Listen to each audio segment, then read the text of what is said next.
म्हणजे मला अपेक्षित उत्तर एवढंच नाही की तुम्हाला ॲज अ वाईफ म्हणून कशी मुलगी हवी आहे. आईवडिलांना बघितलं पाहिजे, हां. माझ्यावर जीव लावला पाहिजे. आणि पाटलीन घराण्याचं कसं आहे, पाटील तसं वागलं पाहिजे बस. कसं वागलं पाहिजे?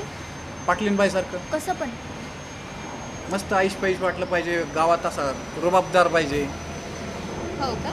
आणि माझ्या आईवडिलांबद्दल तुमचं काय मत आहे? तुझे आईबाप माझ्या घरी आणून ठेव बाबा. ते काय येतील तुमच्या घरी? अजून मधून 10-15 दिवसाला चक्कर हाणते ना. पण हे काय आहे की तुझे आईवडील माझ्या घरी आणून ठेवते, पण असं एकदम हा म्हणजे जे- मला म्हणायचं तसं नव्हतं राव. मग कधी मध्ये चक्र आली तर काय अडचण नाही मला. आणि सासू सासऱ्यापेक्षा नीट बघन की मी त्यांना. नाही, मी तुमच्या आईवडिलांना माझे आईवडील म्हणून सांभाळ करेल, पण माझ्या आईवडिलांचं काय? अरे तुझ्या आई वडिलांना पण बघतो ना मी. बघतो? हा. काय बघतो?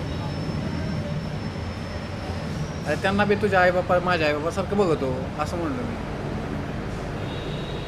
जमल ना तुला? काय सांगू मी माझ्या घरी? बरं, माझ्यामध्ये काही चेंजेस हवेत का तुम्हाला? म्हणजे बदल हवेत का? नाही, नाही. सगळं जे आहे ते तुला सांगितलं. म्हणजे मी काय तुमच्या घरी आल्यावर जीन्स बीन्स घातलेली चालेल का? असं असतं पुढं. मग गावात राहिलो आपण, तिकडे मॉलला फिरायला गेलो बघू ना.